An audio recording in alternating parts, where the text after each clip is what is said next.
Então, iniciando nosso segundo painel, eu já convido ao nosso palco virtual o Marcos Lopes Prado, que é sócio da Sescom Barreira Advogados, já está aqui na tela, e o Daniel Petersen, ou Petersen, Daniel, você que me corrija se eu falei errado, que é head imobiliário do escritório da Sescom Barreira em BH. Daniel e Marcos, sejam muito bem-vindos. Muito obrigado por tirar aí 45 minutos, 50 minutos do tempinho de vocês para falar sobre uma MP, sobre um programa tão importante para os executivos do nosso mercado. É um prazer receber vocês aqui. Prazer é nosso, Leonardo. Satisfação estar aqui com os amigos da Smart, com todo o público, né? A gente acompanha sempre os eventos de vocês aí. Hoje a ferramenta exerce um papel importante no setor informativo, né?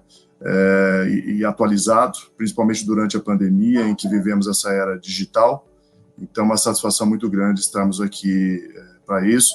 O Daniel, eu sou sócio da área imobiliária do escritório, em geral, e o Daniel é o nosso head da área imobiliária em BH e para todo o mercado mineiro, onde a gente tem um escritório já bastante grande, full service também.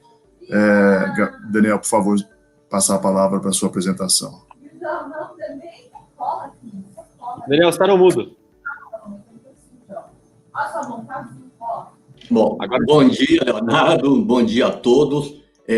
A sua fala final aí, ao encerrar o bloco anterior, me deu muito conforto, viu? Me dando esse conforto que na pandemia realmente mostrou os nossos limites tecnológicos, né? Como agora aconteceu, e também da nossa internet. Como o Marcos aí bem colocou, nós estamos aqui situados aqui em BH já há algum tempo, com o escritório já muito bem estruturado e com uma equipe já também específica na área imobiliária, né? Além das demais, em razão da atuação full service do escritório. E vai ser um prazer participar aí desse painel aí com vocês e dividir aí, né? Essas opiniões e esses conhecimentos que estamos todos aí construindo em razão da nova, né, MP, e ainda aguardando o que será dela, né, após aí o trâmite do Congresso e tentar acompanhar aí as mudanças que podem ocorrer aí perante os nossos legisladores. Com certeza, o tema é importante e pertinente. Marcos, você vai utilizar uma apresentação, certo? Certo. Eu acho que é melhor que o Daniel compartilhe do posto dele, porque ele vai... Isso, perfeito. Nós combinamos uma dinâmica aqui, o Daniel vai conduzindo aí a apresentação e eu vou comentando e a gente vai fazendo um bate-bola aqui, né, um papo informal. Eu convido a todos que estiverem nos ouvindo também a participarem, enfim, a trocar ideias. É uma pena, a gente havia convidado uma incorporadora mineira, a AP Ponto, né, através do Bruno Raftar, para participar conosco também, para ter uma visão mais do lado do empreendedor operacional. Eles atuam muito com o programa Minha Casa Minha Vida, mas infelizmente ele teve um imprevisto de saúde, enfim, de viagem, e não conseguiu participar aqui conosco. Então nós vamos focar, obviamente somos advogados, mais nas questões jurídicas, né? Mas ficamos à disposição para debater. Acho que o programa é bem ambicioso. Breves considerações iniciais aqui. Sem dúvida nenhuma, o setor residencial e habitacional, ainda mais nesse segmento popular, é a maior demanda de todos os setores imobiliários brasileiros e mundiais, né? Mas no caso brasileiro, essa diferença é mais drástica. Se compararmos aí a demanda represada entre residencial, escritórios, galpões logísticos, shopping center, hotelaria, com certeza, né, o residencial baixa renda é o que tem ainda muito a ser produzido e a ser entregue. O déficit habitacional brasileiro é um desafio de vários dígitos, né? E talvez de décadas aí para ser realmente superado. Acho que o Minha Casa Minha Vida teve seus méritos, né? O Brasil avançou nesse setor, mas depois, com o declínio do governo anterior, dificuldades orçamentárias, o próprio programa também foi perdendo fôlego, né, em todas as faixas. E aí, agora, me parece uma tentativa de revitalizar isso, embora as incógnitas que ainda existam, o Daniel vai falar disso, né, sobre as fontes de financiamento, o detalhamento operacional, ainda falta uma regulamentação do executivo. Nós vivemos aí um momento de saída de uma pandemia mundial da saúde, de retomada econômica, de dificuldades orçamentárias do governo federal inegáveis, né? Nós vivemos um momento diferente daquele há mais de 10 anos, quando o Minha Casa Minha Vida foi lançado no Brasil, em que o Brasil surfava uma onda econômica muito progressista, né, de muito crescimento, e havia muito dinheiro em caixa, em orçamento, para a implementação do programa. Hoje o Brasil vive um desafio orçamentário enorme, está aí a reforma tributária procurando resgatar isso de alguma maneira, esse poder de investimento do Estado, né, principalmente nesse setor de habitação popular, em que ainda precisamos de um subsídio governamental para viabilizar, né, o fomento da atividade, a produção de unidades habitacionais populares em grande escala, do lado dos empreendedores, incorporadores, né, com viabilidade econômica, e do lado de quem precisa das moradias populares, também viabilizar essas aquisições, né, da casa própria, da tão sonhada casa própria. Então, esse eu acho que é o grande desafio para saber se o programa Casa Verde e Amarela ele vai ter todo o sucesso que pretende, se ele vai ser implementado no curto, médio ou só no longo prazo, né, da capacidade do governo de levar a cabo. Eu acho que do lado dos financiadores, bancos, securitizadoras, evidentemente não vai haver total interesse, porque há demanda. Do lado do mercado, né, consumidor, há uma demanda gigantesca, como acabamos de falar. Então, eu acho que o governo terá que fazer a parte dele também para que o programa seja implementado com sucesso. Tá? Muito bem, Daniel, podemos, então, partir para a apresentação. Vou tentar compartilhar aqui, vamos lá. Só apertar aí no Share Screen. Aí você vai ter que clicar em cima da telinha aí. Já aparece. Isso, já está aparecendo, já. Bom, já. Só colocar em modo da apresentação, Daniel. Deixa. Embaixo da tela, lá embaixo tem aquele ícone, quase embaixo do Sescom ali, ó, um ícone pequenininho. Tenta clicar ali, Daniel. Eu estou.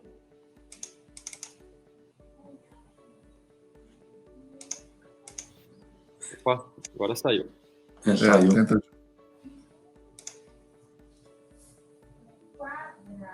Voltou. Engraçado, não está aparecendo para mim o ícone. Ali embaixo, no rodapé, né? Antes do mais e menos ali, tenta clicar naquele ícone ali, que é uma telinha. Vamos ver se ele expande.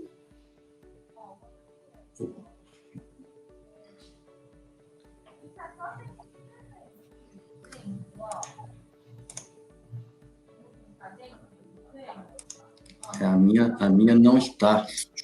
Deixa eu tentar por aqui, então. Peraí, eu vou passando aqui. Deixa eu sair aqui.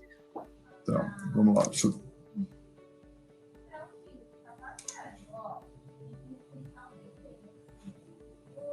Peraí.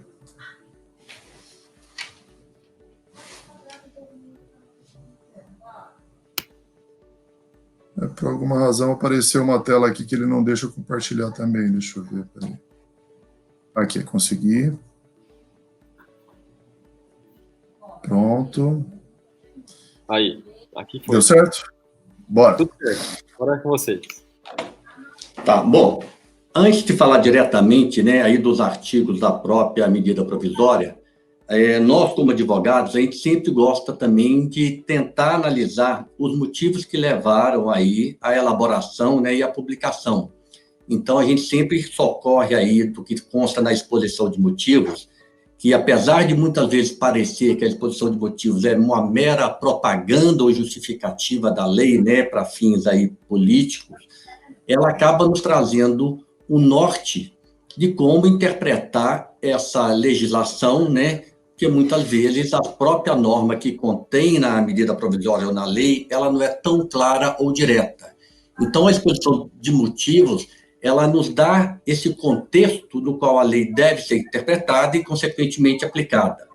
Então, dentro disso, a gente verifica que, quando foi elaborada a medida provisória, eles levaram em consideração aí que o Brasil hoje tem aí um déficit habitacional aí, hoje, de mais de 6 milhões, e considerando essa necessidade futura até 2030, o governo fez um cálculo aí que há uma necessidade de uma entrega de 1,2 milhões de moradias por ano.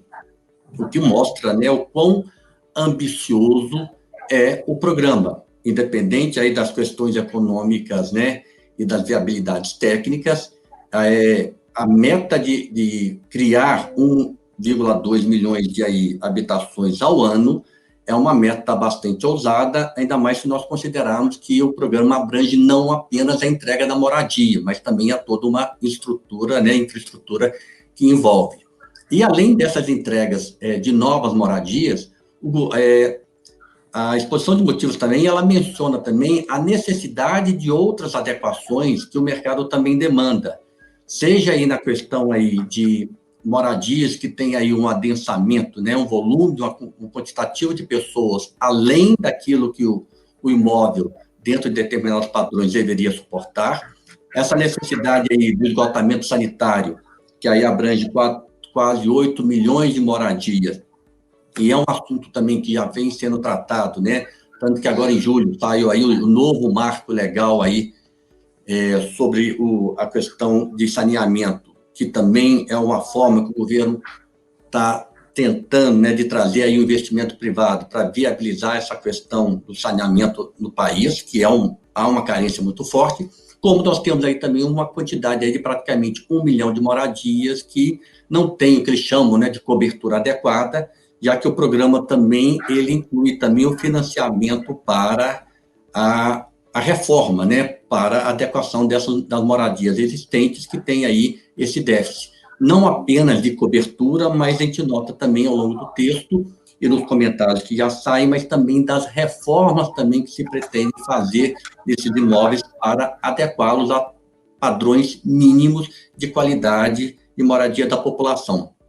Então, dentro desse contexto que foi mapeado aí pelo governo das carências que existem, o governo estabeleceu aí algumas finalidades a serem atendidas aí com a medida provisória. O primeiro deles, óbvio, né, é o aumento do estoque de moradias ante a enorme carência que existe, né? O segundo item é o tratamento das moradias já existentes, seja através de uma melhoria, seja através de uma urbanização da situação delas, seja através de uma regularização fundiária, já que nós todos aí que vivenciamos, principalmente nos grandes centros urbanos, é uma questão evidente, né? E hoje em dia tornou-se essencial até para fins de qualidade de vida e de saúde pública. E o outro item que, atendendo até a própria determinação constitucional, né, que põe lá como um direito, né, que garante como um dos direitos do indivíduo, né, o direito à moradia, né? Aí vem todos esses outros também que têm uma natureza constitucional também muito forte, né? Desenvolvimento socioeconômico, geração de trabalho e renda, redução das desigualdades sociais, é algo também que é um preceito que a gente nota desde a Constituição de 88, ele vem tendo vários tratamentos, e isso está muito explícito também agora, até mesmo pela abordagem diferenciada que se pretende dar também para a região Nordeste, né, onde é uma região que sempre careceu de maiores recursos e necessita de um maior investimento para tentar colocá-la numa situação mais harmônica em demais as regiões do Brasil. E na parte final, que é um lado também positivo para fins da indústria de construção, é tentar fomentar aí esse aperfeiçoamento tecnológico da construção civil, assim como a capacitação dos agentes públicos e privados. Na questão do aperfeiçoamento tecnológico da construção civil, a gente nota muito também que isso está muito aliado à redução do custo das próprias moradias, com essa evolução tecnológica, e também à melhoria da qualidade delas.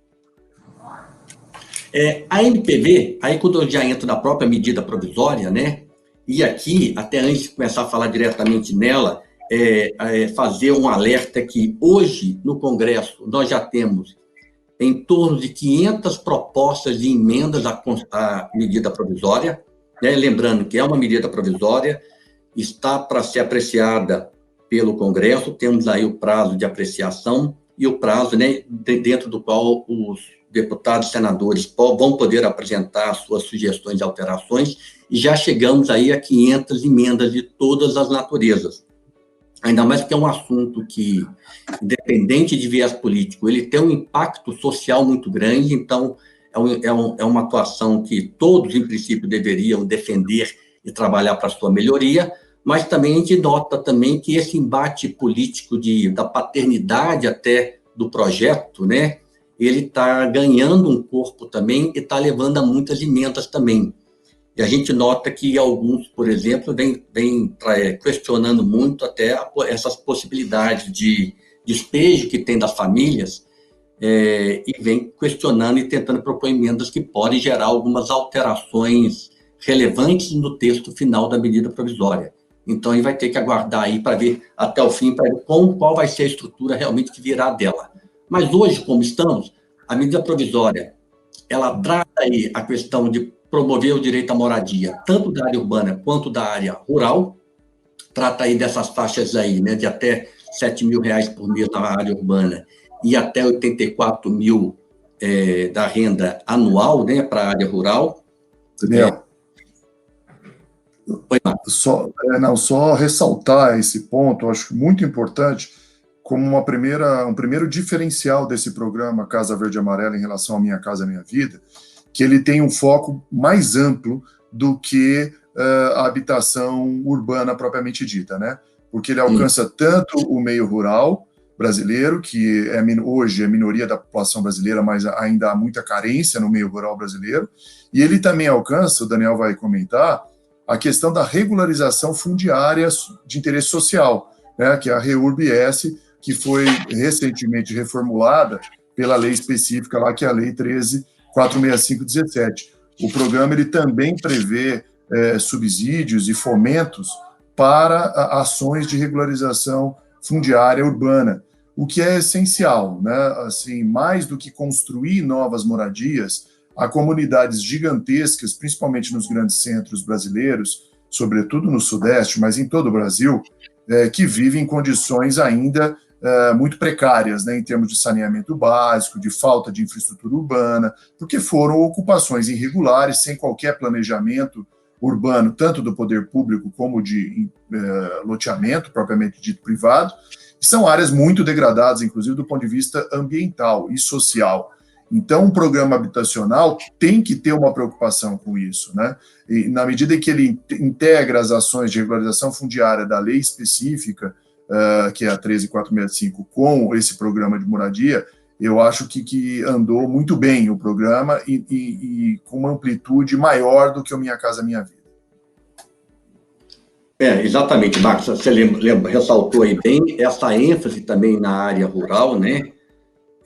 Ainda mais que hoje nota-se, né, uma tendência já é uma vontade antiga, e hoje aí com a pandemia, nota-se que tentar valorizar também um pouco mais as zonas rurais para manter a população na zona rural nestas regiões, mas também de forma adequada e dando esse suporte, e também a finalidade agora vinculado ao Casa Verde e Amarela, que esse diferencial outro que você também comentou, que é a questão aí de fazer esse vínculo aí dos recursos também para fins da regularização fundiária, aí do REURB social aí, que está na lei desde 2017, e agora esses recursos aí vão poder se comunicar para também poder trabalhar para essa finalidade.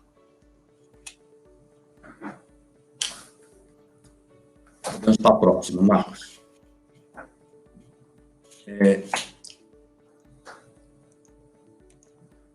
O programa, a gente nota, seguindo aí com a medida provisória, a gente nota que ela passa a estabelecer, além das finalidades, ela também coloca as diretrizes que o próprio programa contém, tentando dar uma maior concretude naquela finalidade que o programa Casa Verde e Amarela pretende atender. Novamente, né, ele quer atender essa questão habitacional e, mais uma vez, ressaltando que esse atendimento ele tem que levar em consideração essa diversidade regional que o país contém, né? Não é simplesmente criar um padrão de moradia e tentar aplicá-lo em todo o Brasil. Esse atendimento habitacional ele vai ter que ser feito em conformidade e de acordo com a necessidade de cada região do país, seja as questões, situações rurais ou urbanas, e também muito aí nas questões também socioculturais de cada comunidade. sentido de habitação, ele não é simplesmente aí a questão da habitação no sentido da moradia, ele tem um contexto aí mais amplo, né, da questão social e fundiária, e aí a gente nota aí ao longo da MP que deixa aí a cargo aí dos governos locais, seja estadual e municipais, essa necessidade de quando eles fizerem o convênio para executar o programa Casa Verde e Amarela, a obrigação que é colocada a eles de gerar uma infraestrutura mínima para essas regiões, e é interessante que a lei, a MPV, né, ao mencionar essa obrigação de infraestrutura mínima, ela faz uma referência a uma lei de 1979, que quando a gente vai ler, o que é o conceito aí de infraestrutura básica? Essa infraestrutura básica, ela contempla não apenas rede elétrica, mas também água, escoamento de água pluvial, e escoamento também sanitário. É interessante porque está fazendo um link aí de várias ações, seja no marco aí do saneamento, seja a questão habitacional, seja a própria questão ecológica, seja a questão também de tratamento de águas. A gente nota que todas essas ações ela têm uma convergência, né? Então, elas sendo executadas da forma como está planejada, pode realmente alavancar uma evolução e desenvolvimento muito forte nessas questões. Das outras diretrizes, estimula a função social da propriedade e direito de moradia, também são princípios constitucionais também, que estão aí em diversas legislações nossas, e aqui apenas ele é reconhecido, né, e ratificado, né? Promoção e planejamento integrado das políticas urbanas de infraestrutura, saneamento e mobilidade. Aqui eu chamo a atenção mais para mobilidade, né? Que isso é um outro ponto também que vem gerando grande problema nos grandes centros urbanos. Então, não basta apenas eu pensar no planejamento de moradia e criar uma infraestrutura, incluindo aí saneamento. Eu tenho que, nesse planejamento, já também pensar numa questão estrutural quanto à mobilidade daquela região, porque a gente nota aí os gargalos que são criados em razão aí do desenvolvimento de determinadas áreas, que acaba ficando inviável a médio, talvez nem a médio prazo, talvez algumas situações até a curto prazo. E aqui em Belo Horizonte, a gente tem vivenciado isso aí, alguns empreendimentos, e um dos grandes entraves nas suas aprovações são essas análises e esses desenvolvimentos aí da mobilidade urbana, né? Estímulos a políticas públicas fundiárias que garante a oferta de áreas urbanizadas para habitação com localização, preço, quantidade, e tendo foco nessa faixa de renda mais baixa, né, que eles chamam de interesse social. E aqui também se nota aí a questão da habitação, dando ênfase novamente à questão da localização. Então, essa oferta aí que se pretende fazer de habitação, a localização dessas áreas que serão desenvolvidas é um fator relevante, e dentro disso, a gente sempre se depara com essa questão de localização também, talvez com a pouca oferta de áreas, ou com a oferta de áreas de valores muito excessivos, né, em razão da própria localização que se efetua. E a gente vai ver aí ao longo da própria medida provisória que o próprio governo, a própria União, ela pode também participar diretamente, não apenas com recurso, mas também transferindo imóveis da própria União que venham a ser utilizados para o desenvolvimento desses projetos.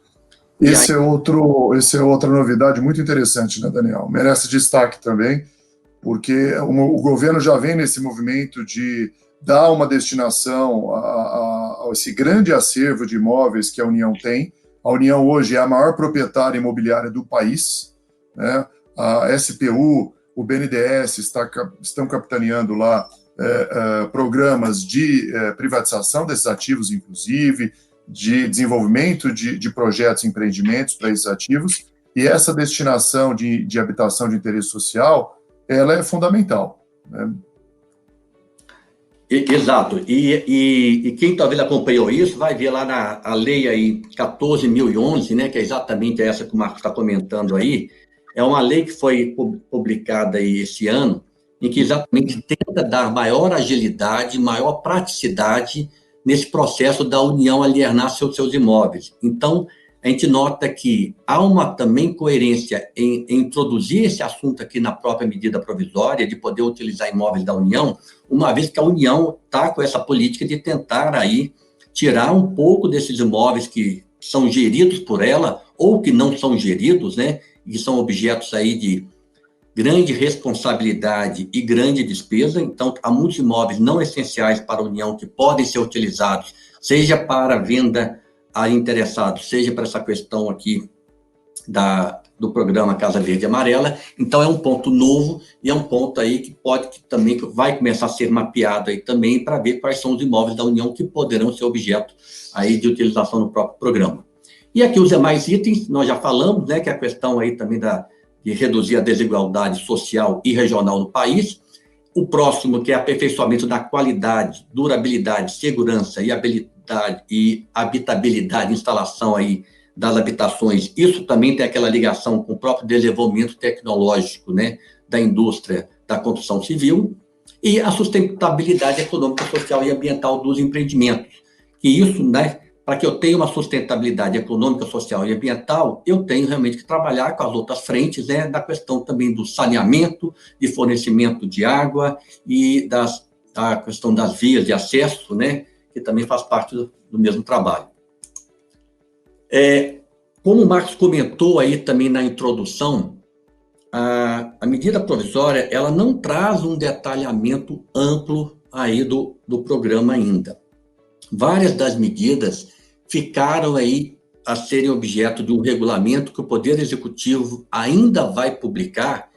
Eu imagino até que essa publicação talvez venha a demorar mais um pouco, porque talvez o governo possa estar guardando aí qual vai ser a redação final que virá com a aprovação da medida provisória, né? Ela sendo aprovada, quais vão ser as alterações que essas emendas, essas centenas de emendas vão ocasionar, porque uma regulamentação vai ter um impacto, vai sofrer um impacto muito grande dessas eventuais alterações, mas ficou claro, por exemplo, que vai ficar a cargo do Poder Executivo, né, e não do Legislativo, né? Estabelecer aí critérios de periodicidade para atualização da renda, que vai ser considerada para aquelas 3 faixas que foram criadas, e as subvenções econômicas que vão ser concedidas pelo governo. O governo também vai regulamentar metas, prioridades, tipos de benefícios, levando em consideração aí a localização, a população e a faixa de renda, aqui junto, né, com aquela questão de tentar reduzir a desigualdade social e regional, e a periodicidade, formas e agentes responsáveis pela definição da remuneração dos agentes operadores e financeiros para o programa Casa Verde e Amarela. Isso tudo ainda vai ser objeto de regulamentação a ser emitida pelo governo federal. Mas, ainda assim, dentro da própria estrutura criada, o governo já estabeleceu aí algumas competências que vão ficar em razão de alguns entes, né, de uns órgãos que vão trabalhar diretamente com o programa. Aqui ele já estabeleceu aí algumas competências que vão ficar com os fundos financiadores, competências dos agentes financeiros, aqui as competências das entidades privadas e as empresas da cadeia produtiva. Eu até não mencionei aqui também, mas a própria medida provisória também estabelece a competência também dos beneficiários, que é exatamente aquela, né, dos beneficiários, que eles vão ter que apresentar documentos, se candidatar, preencher formulários.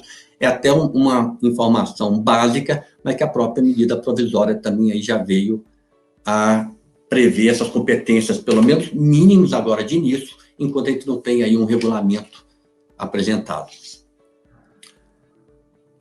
Vamos para o próximo, Marcos. Outra informação que pode ser de interesse também é aí a medida provisória já traz nela a fonte de recursos para o programa Casa Verde e Amarela. Então, nós temos aí primeiro, na própria dotação orçamentária da União, né? Fala-se aí que a União tem uma previsão, por exemplo, de já disponibilizar 500 milhões de reais voltados aí para a questão das melhorias e para as regularizações fundiárias, para tentar viabilizar que aqueles que já têm moradia atenham de uma forma regular, na questão especialmente documental, mas também aí tentando fazer essa melhoria na própria qualidade das moradias, uma vez, né, que a realidade de quem tem essas moradias populares, muitas delas ainda carecem de uma regularização documental, e isso tem um reflexo muito grande com o passar do tempo, ainda mais para fins sucessórios, para fins de alienação. Isso vai gerando problemas que vão se acumulando ao longo do tempo e que não tem aí, às vezes, uma solução muito rápida e econômica também, às vezes, é de custo alto para regularizar a longo prazo. Então, essa destinação desse recurso pode vir auxiliar nisso. E aí os fundos aí que também vão ser fontes de recursos aí para o programa, né, que é o Fundo Nacional de Habitação de Interesse Social, o Fundo de Arrendamento Residencial, o Fundo de Desenvolvimento Social, fundo, né, que decorrente do FGTS, operações de crédito de iniciativa da própria União, contrapartidas financeiras, doações públicas ou privadas e outros recursos aí destinados à implementação do próprio programa. E aqui no final também, né, já voltando ao assunto, que também é uma fonte de recurso para o programa, os próprios imóveis da União, como nós comentamos. Então, a União pode, aí, dessa vasta carteira, né, na verdade são centenas de milhares de imóveis, que é de propriedade da União, espalhados aí pelo país, ela pode aí selecionar alguns imóveis e destiná-los aí também para o programa Casa Verde e Amarela.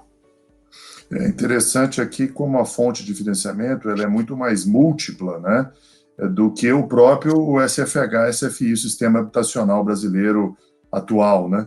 Então, acho que realmente, do ponto de vista econômico, assim, o programa está melhor estruturado, né? Como dissemos no início, resta ver agora, primeiro, a tramitação legislativa, né, que emendas que vão prosperar ou não, qual o formato final do programa, a regulamentação do governo que virá e a própria capacidade financeira e operacional do governo de implementar o programa, né, diante da necessidade, das dificuldades aí geradas pela pandemia, da redução do Estado, por um lado. Então, me parece que esses serão os principais desafios aí. O próximo item aí é até uma comparação, né, da categoria de famílias em áreas urbanas que vão poder participar do programa e uma comparação com o que tinha com Minha Casa Minha Vida. Mas até antes de comentar, uma coisa que vem sendo colocada também é que o programa Casa Verde e Amarela, ele tem aí uma finalidade de tentar conter ou reduzir a inadimplência que vem ocorrendo. Especialmente aí depois do início da pandemia, né, que houve um agravamento da situação econômica geral do país, e principalmente aí nas famílias de renda mais baixa, tanto que os índices aí que são publicados estão comentando que 40% do inadimplemento está ligado à faixa de renda mais baixa, então o governo pretende aí com essa redução de juros, que também é decorrente do momento de mercado, tentar frear esse inadimplemento, e também comenta-se, apesar de não estar previsto expressamente na medida provisória, que o Ministério de Desenvolvimento Regional pretende fazer um mutirão para renegociar essas dívidas para evitar a rescisão desses contratos.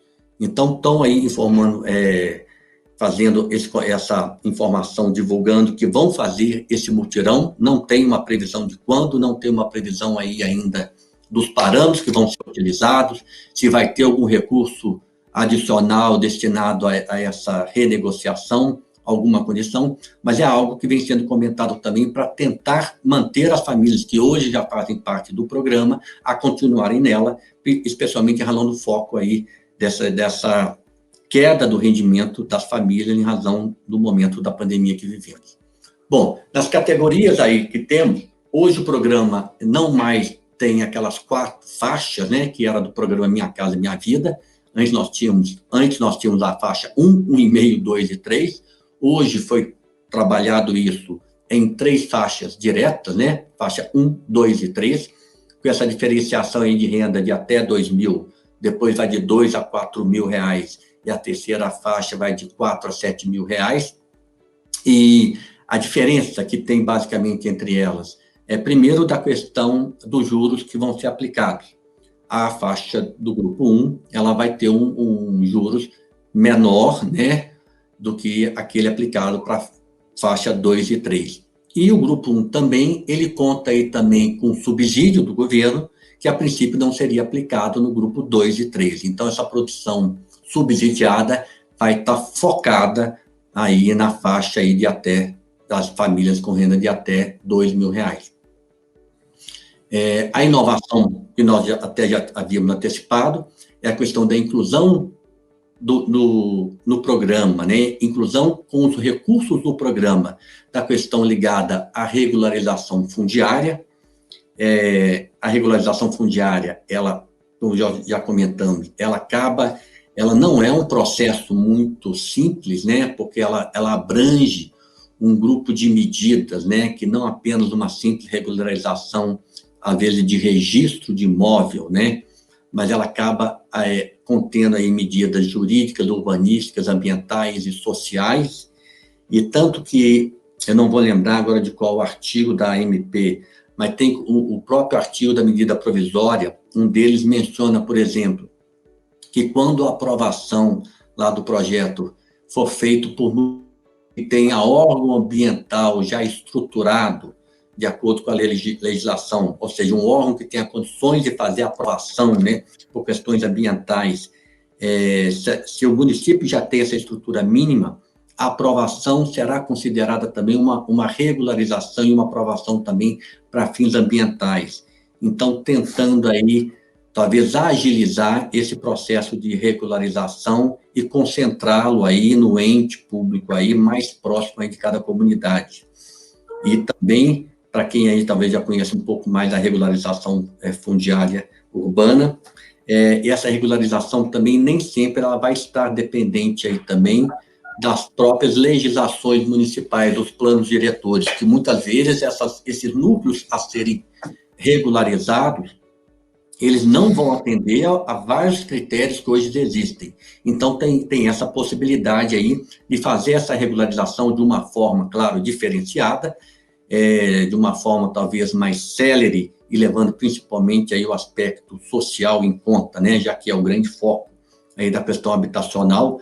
Então, tem um tratamento aí diferenciado em razão da própria situação diferenciada que é vivida nessa situação. Aí, no último item aí, as pessoas que...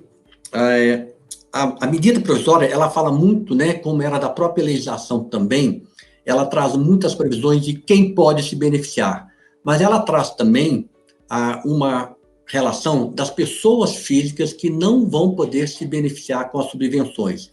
Então, traz aí pessoas que já titular de contrato de financiamento obtido aí com o próprio fundo de garantia, né, ou condição equivalente do SFH, proprietários ou promitente comprador, ou titular de direito de aquisição, arrendamento, usufruto ou uso de imóvel residencial de determinado padrão mínimo aí de edificação e habitabilidade, conforme aí regras da administração municipal. Interessante aqui, definido pelas regras da administração municipal. Então, você nota que há uma valorização aí também da questão da regionalidade, né, das características de cada grupo, de cada região, de cada comunidade, né? E aí completa e dotada de abastecimento de água, solução de esgotamento sanitário e atendimento de energia elétrica em qualquer parte do país. Então, essa questão não é apenas ser proprietário, ou promitente comprador ou titular, que vai excluir a pessoa, mas é ser proprietário, promitente comprador ou titular de direito de aquisição, arrendamento ou usufruto de imóveis que atendam a determinadas qualidades, a determinadas características mínimas. Então, aqui também é uma forma de evitar a exclusão do benefício de pessoas que, porventura, detenham imóveis, mas que não atendam essas condições mínimas. E o outro item aí é de pessoas que já tenham recebido, nos últimos 10 anos, benefícios similares, né, oriundos dessas subvenções econômicas concedidas por recursos aí do orçamento da União, ou do FAR, ou do FDS. Apesar da lei colocar aí essas exclusões de forma aí muito direta, ela traz aí no parágrafo 1º desse artigo, que é o artigo 11, ela traz uma série de... Ela traz as exceções das exceções, né? Porque as pessoas que não podem se beneficiar das subvenções são as exceções. Mas, logo em seguida, ela vai trazer aí uma série de outras previsões que vão excluir da exclusão as pessoas que não podem participar. Então, ela acaba com essas exceções, anulando essa vedação que ela criou. Mas aí também ela cria algumas situações bem pormenorizadas, tentando aí, talvez, não cometer injustiças e excluir pessoas que poderiam também necessitar de estar sendo beneficiadas com essas subvenções. E o fato que chama atenção em relação à contratação, né, do programa Casa Verde e Amarela, que também já era previsto no anterior como uma política pública e de núcleo familiar, é essa preferência, né, de formalizar os contratos e o registro em nome da mulher. Isso não é simplesmente por ser mulher, né? Isso tudo tem um estudo social familiar por trás que mostra que hoje há um grande número de mulheres e essa questão da mulher está muito ligado até à guarda. Eu estou falando guarda aqui também, não no sentido tão formal, mas no cuidado dos filhos, que a gente nota na própria também previsão que, apesar dessa preferência ser dada à mulher e posteriormente, numa eventual separação também, o contrato ser passado em nome da mulher, a gente nota que há uma exceção quando, por exemplo, numa separação, o marido fica com a guarda dos filhos. Então, a gente nota aqui que a finalidade, né, o que se pretende alcançar com essa questão de dar uma preferência à mulher, é tentar criar uma proteção a mais aí para o âmbito familiar de manter uma moradia mínima da família. Eu acho que, de forma geral, essas eram as colocações que nós tínhamos para fazer aí da MP 996, né? E sempre lembrando aí, né, com essas 500 propostas de alterações que ela vai passar aí, ela pode sofrer aí com essa discussão no Congresso, e a gente nota que toda vez que uma medida provisória que tem uma relevância social e política tão grande, é comum todos os partidos e todas as frentes políticas quererem apresentar alguma alteração. O que a gente fica aqui torcendo é que essas alterações também não descaracterizem ou não transformem o próprio texto legal do Frankenstein, né? Que venha a ser talvez de difícil aplicação. A gente acredita que a maior parte, já que não houve tantas mudanças, né, em relação à legislação anterior, venha a ser mantida. É isso, gente. Obrigado. Também queria agradecer aqui do meu lado a nossa participação, foi um prazer aqui estar com vocês aí nesses 45 minutos, estão à disposição para qualquer troca de ideias. E só reiterando para aqueles que ainda não nos conhecem, o Sescom Barrier é um escritório de advocacia full service empresarial, temos sede em São Paulo e unidades em Minas Gerais, Belo Horizonte, Salvador, Brasília, Distrito Federal e Rio de Janeiro.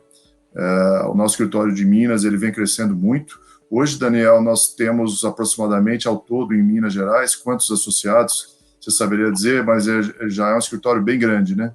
Essa é a pergunta de $1 milhão, porque a cada dia o número vai aumentando. Marcos, hoje nós estamos, eu vou falar entre 45 e 50 pessoas, eu vou estimar aqui, porque é um número muito grande. E nessa pandemia nós aumentamos mais ainda, sem conhecer os nossos colegas frente a frente, né? Já que estamos todos fazendo home office já há quase 6 meses. E o que a gente percebe é que o mercado mineiro é um mercado que vem crescendo muito, o mercado imobiliário mineiro, sobretudo. Acho que o setor imobiliário sempre está à frente na retomada de toda a crise econômica, né, no Brasil. E em Minas Gerais a gente percebeu isso ano passado, né, que já havia essa tendência, aí mesmo no boom imobiliário. E mesmo agora, diante da crise, na pandemia, a gente percebeu que as incorporadoras mineiras continuaram os seus movimentos de venda, inclusive estandes remotos, que foi uma tendência da pandemia, né? Caiu o mito de que é impossível vender lote ou apartamento ou escritório sem estande físico, né? Esse era um mito do setor que eu acho que a pandemia derrubou. E Minas Gerais foi, com certeza, um estado que liderou também essa tendência aí durante a pandemia, e que agora é um mercado muito promissor nessa retomada econômica, com certeza. A gente está presente com o escritório lá, com um time imobiliário lá, à disposição, por favor, ficamos à disposição para debates aí. Leonardo, obrigado pelo convite.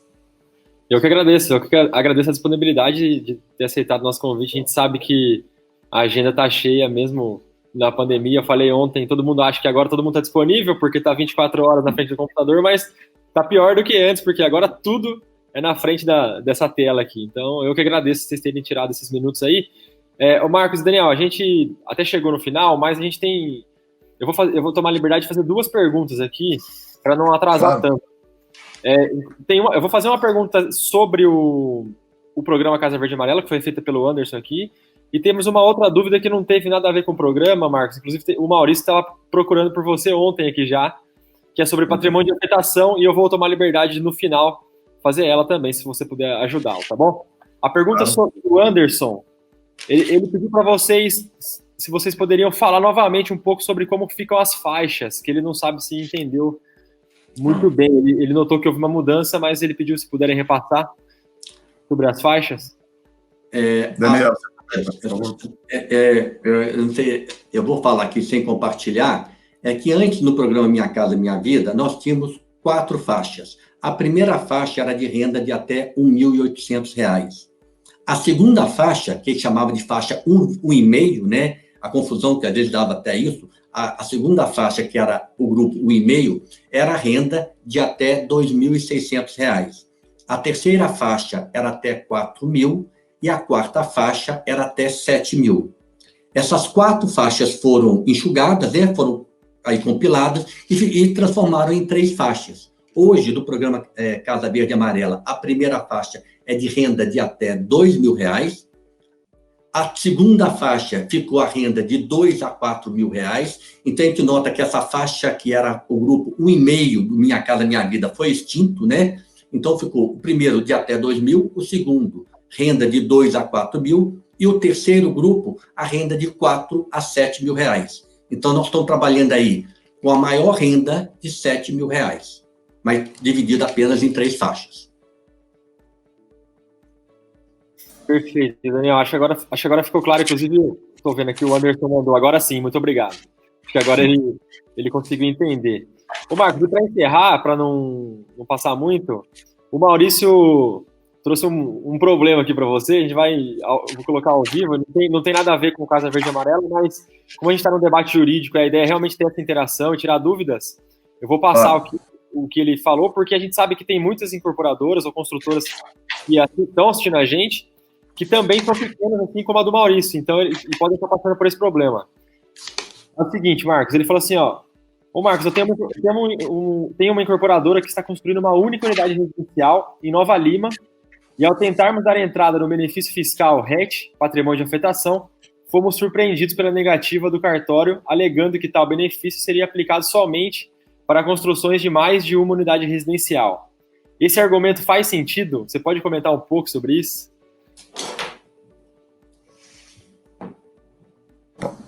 Claro.